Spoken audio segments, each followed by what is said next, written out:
Hello అండి, welcome to our channel Akhil home style cooking. ఈరోజు మన వీడియోలో 2 రకాల మార్నింగ్ బ్రేక్ఫాస్ట్ రెసిపీస్ అండి.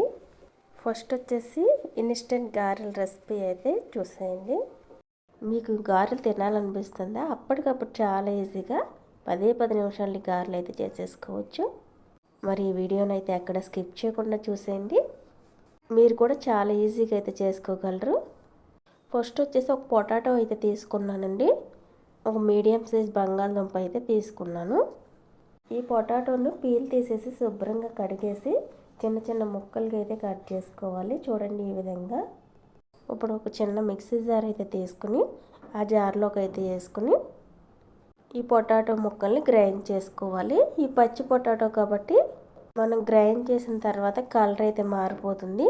ముందుగానే ఇందులోకి కొద్దిగా సాల్ట్ అయితే వేసుకోండి. గ్రైండ్ చేసే ముందే ఒక పావు స్పూన్ వరకు సాల్ట్ అయితే వేసాను. ఇప్పుడు మూత పెట్టేసి బంగాళదుంప ముక్కలు ఎక్కడా లేకుండా వీలైనంత మెత్తగా ఈ విధంగా గ్రైండ్ చేసుకోవాలి. చూడండి, ఇలా గ్రైండ్ చేసేసిన తర్వాత దీన్ని పక్కన పెట్టేద్దాం. ఇప్పుడు స్టవ్ ఆన్ చేసి ఒక ప్యాన్ పెట్టి దానిలోకి 2 కప్పుల వరకు వాటర్ అయితే పోస్తున్నాను. నేను వచ్చేసి గారెల్ని బొంబాయి రవ్వతో అయితే చేస్తున్నానండి. 1 కప్పు రవ్వకి అదే కప్పుతో 2 కప్పుల వరకు వాటర్ అయితే పోసుకోవాలి. మీరు ఒకవేళ 2 కప్పులు రవ్వ తీసుకున్నట్లయితే 4 కప్పుల వరకు వాటర్ అయితే పోసుకోండి. మీరు కప్పు తీసుకున్నా గ్లాస్ తీసుకున్నా సరే రవ్వకి డబుల్ క్వాంటిటీలో వాటర్ అయితే తీసుకోవాలండి. మనం తీసుకునే రవ్వ సరిపడా సాల్ట్ అయితే వేసుకోవాలి. ముందు పావు టీ స్పూన్ సాల్ట్ అయితే బంగాళదుంపలు వేసాం కాబట్టి ఇంకొక పావు టీ స్పూన్ వరకు ఇప్పుడు వాటర్లు వేసాను. అలాగే ఒక హాఫ్ టీ స్పూన్ వరకు జీలకర్ర అయితే వేసుకోవాలి. నెక్స్ట్ వచ్చేసి ఒక చిటికెడు పసుపు అయితే వేసుకోండి. అలాగే పావు టీ స్పూన్ వరకు కారం కూడా వేసుకోవాలి. ఈ కారం ప్లేస్లో మీకు కావాలంటే పచ్చిమిర్చి పేస్ట్ కూడా వేసుకోవచ్చు. ఒక 2 పచ్చిమిర్చిని అయితే తీసుకుని పేస్ట్ కింద చేసుకుని వేసుకోవచ్చు. నెక్స్ట్ వచ్చేసి మనం గ్రైండ్ చేసి పెట్టిన పొటాటో పేస్ట్ అయితే వేసేసుకుందాం. ఇలా పొటాటో పేస్ట్ వేసేసిన తర్వాత ఫ్లేమ్ మీడియంలోకి అయితే పెట్టుకుని వాటర్ని అయితే మరగనివ్వాలి. మరిగిన తర్వాత మనం రవ్వను అయితే వేసుకోవాలి. చూడండి, వాటర్ ఈ విధంగా మరుగుతూ ఉండగా ఇప్పుడు ఫ్లేమ్ లోలో అయితే పెట్టేసుకుని రవ్వను అయితే వేసుకోవాలి. 2 కప్పుల వాటర్కి 1 కప్పు వరకు రవ్వ వేస్తున్నాను. ఇది బొంబాయి రవ్వ అండి, సూజీ ఉప్మా రవ్వ. ఈ రవ్వ వేసేటప్పుడు కంప్లీట్గా ఫ్లేమ్ లోలో పెట్టేసుకుని వేసుకోండి. వేసిన తర్వాత గరిటెతో నిదానంగా కలుపుతూ ఎక్కడ ఉండలనేవి లేకోకుండా ఈ రవ్వ దగ్గరికి ఎగిరిపోయేంత వరకు కలపండి. ఈ రవ్వలో ఉన్న వాటర్ అంతా ఎగిరిపోయి గట్టిపడేంత వరకు ఉడికించాలి. చూడండి, ఈ కన్సిస్టెన్సీ వచ్చేదాకా అయితే ఉడికించుకోవాలి. మీకు కరెక్ట్గా తెలియాలంటే కొద్దిగా పిండి అయితే తీసుకుని ఇలా చేతితో బాల్ కింద అయితే చేసుకోండి. బాల్ లాగా వచ్చి చేతికి పిండిలా అంటుకోకుండా వచ్చినట్లయితే గారెలు చేసుకోవడానికి వీలుగా వచ్చినట్లండి. ఇప్పుడు స్టవ్ ఆఫ్ చేసేసి దీన్ని అయితే చల్లారనిద్దాం. ఇప్పుడు ఈ గారెల్లోకి ఈజీగా చట్నీ ఎలా చేసుకోవాలో చూసేయండి. ఒక మిక్సీ జార్ అయితే తీసుకున్న జార్లోకి 1/2 కప్పు వరకు కొబ్బరి ముక్కలు అయితే వేస్తున్నాను. అదే కప్పుతో 1/2 కప్పు వరకు పుట్నాల పప్పు కూడా వేసుకోవాలి. నెక్స్ట్ వచ్చేసి 5 పచ్చిమిర్చి అయితే వేస్తున్నానండి. ముందుగా ఫ్రై చేసి పెట్టిన పచ్చిమిర్చిని వేస్తున్నాను. ఫ్రై చేసుకోకపోయినా పర్వాలేదండి. అలాగే తగినంత సాల్ట్ కూడా వేసుకోవాలి. మన టేస్ట్ తగ్గట్టుగా కొద్దిగా వాటర్ అయితే పోసుకొని గ్రైండ్ చేసేసుకోవడమే. మీకు చట్నీ పలుచగా కావాలో గట్టిగా కావాలో చూసుకుని అయితే వాటర్ పోసుకొని గ్రైండ్ చేసుకోండి. చూడండి, ఇలా అయితే గ్రైండ్ చేసేసాను. ఈ చట్నీని మీరు కావాలంటే తాలింపు అయినా చేసుకోవచ్చు. నేనైతే తాలింపు చేయట్లేదు, అయినా టేస్ట్ బాగుంటుంది. ఇప్పుడు ఇలా చేసిన చట్నీని పక్కన పెట్టేస్తాం. ఇప్పుడు మనం చల్లారి పెట్టిన గారెల మిశ్రమాన్ని అయితే చూద్దాం. ఇదైతే చల్లారిపోయిందండి. ఇలా చల్లారిన ఈ రవ్వ మిశ్రమాన్ని ఒక 3-4 నిమిషాల పాటు సాఫ్ట్గా అయ్యేలాగా కలుపుకోవాలి. ఇలా కలిపేటప్పుడు మీకు ఏమన్నా చేతికి అంటుకుంటుంది పిండి అనిపిస్తే కొద్దిగా ఈ పిండిలోకి ఆయిల్ అయితే పోసుకోండి. చేతికి అంటుకోకుండా అయితే ఉంటుంది. 3 నుంచి 4 నిమిషాల పాటు ఖచ్చితంగా కలపాలండి దీన్ని. ఇలా సాఫ్ట్గా అయిపోయేలా కలపండి.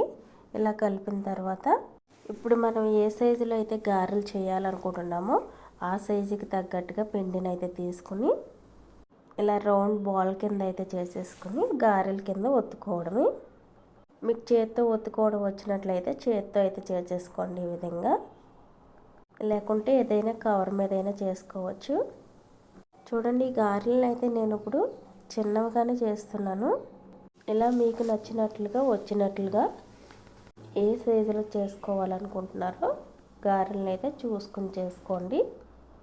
నేనైతే ఈ విధంగా అయితే చేస్తున్నాను. ఇలా ముందుగా చేసేసుకుని ప్లేట్లోకి అయితే పెట్టేసుకోండి. ఈ విధంగా కొద్దిగా పిండిని అయితే గారెల కింద చేసి పెట్టాను. ఈ ఫ్రై అయ్యే లోపల మిగిలిన పిండిని కూడా చేస్తాను. ఇప్పుడు డీప్ ఫ్రై సరిపడా ఆయిల్ అయితే పెట్టుకోవాలి. ఈ ఆయిల్ బాగా హీట్ అవ్వకూడదండి. మీడియం హీట్లో ఉన్నప్పుడు ఫ్లేమ్ మీడియంలో పెట్టుకుని ఆయిల్ సరిపడా గారెలు అయితే వేసుకోవాలి. ఈ గారెలు వేసిన వెంటనే తిప్పకుండా ఒక 2-3 నిమిషాల పాటు ఫ్రై అయిన తర్వాతే తిప్పండి. చూడండి, 2-3 నిమిషాల తర్వాత అయితే రెండో వైపుకి అయితే తిప్పి ఫ్రై చేస్తున్నాను.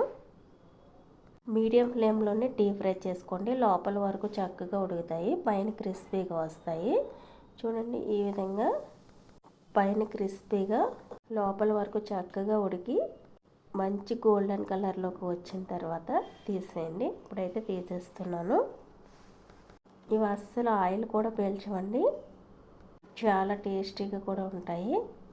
ఇలా గారెలు తీసేసిన తర్వాత మిగిలిన పిండిని కూడా గారెలు చేసేసుకొని వేసేసుకోవడమే.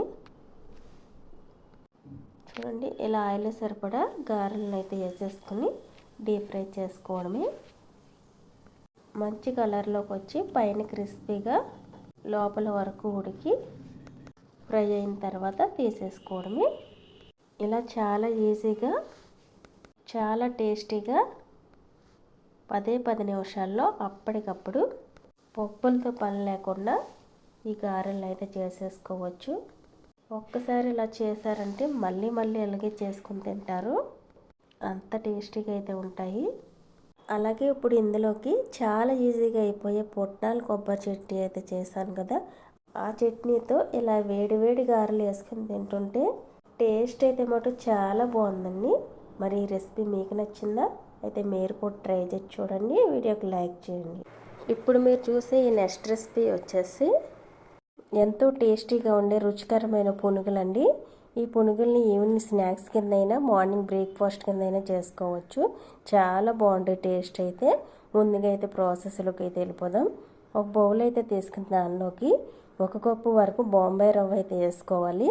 సూజీ అండి, ఉప్మా రవ్వ వేసిన తర్వాత అదే కప్పుతో 1/2 కప్పు వరకు పొడి బియ్యం పిండి అయితే వేసుకోండి. 1 కప్పు బొంబాయి రవ్వకు 1/2 కప్పు బియ్యం పిండి అయితే వేసుకోవాలి. మీ టేస్ట్కి తగ్గట్టుగా సాల్ట్ కూడా వేసుకోండి.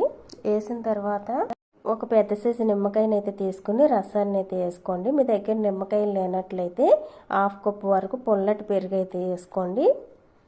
నెక్స్ట్ వచ్చేసి 3/4 కప్పు వరకు వాటర్ తీసుకుని కొద్దిగా పోసుకుంటూ పిండిని అయితే కలపండి. నాకైతే 3/4 కప్పు వాటర్ వరకు అయితే పట్టిందండి. చూసుకుని అయితే కలుపుకోండి. ఈ విధంగా కలిపిన తర్వాత 10 నిమిషాల రేపు అయితే నానబెట్టేయండి. మనం వేసింది ఉప్మా రవ్వ కాబట్టి కంపల్సరీగా అయితే 10 నిమిషాల పాటు అయినా నానబెట్టుకోవాలి. ఇప్పుడు 10 నిమిషాల తర్వాత అయితే చూపిస్తున్నాను చూడండి. ఈ విధంగా అయితే రవ్వ నానింది. ఇప్పుడు ఇందులోకి ఉల్లిపాయ ముక్కలు, పచ్చిమిర్చి ముక్కలు, కొత్తిమీర, అలాగే క్యారెట్ తురుము అయితే వేస్తున్నాను. మీరు కావాలంటే కొద్దిగా అల్లం కూడా వేసుకోవచ్చు. చిన్న ముక్కలుగా అయితే తరిగి అల్లాన్ని కూడా వేసుకోవచ్చు. అలాగే 1 స్పూన్ వరకు జీలకర్ర అయితే వేసుకోండి. అలాగే కొద్దిగా చిటికెడు బేకింగ్ సోడా అయితే వేసుకోండి. ఇవన్నీ వేసిన తర్వాత మొత్తం మిక్స్ అయ్యేలాగైతే కలిపేయండి. ఇంకా వాటర్ అనేది అస్సలు అవసరం లేదండి. మొత్తం మిక్స్ అయ్యేలాగా కలిపేయండి. ఈ విధంగా ఇలా కలిపిన తర్వాత మీకు కన్సిస్టెన్సీ అనేది పునుగులు వేయడానికి ఇలా అయితే ఉండాలి. మీకు ఒకవేళ గట్టిగా ఉన్నట్లయితే 1 స్పూన్ వరకు వాటర్ పోయండి.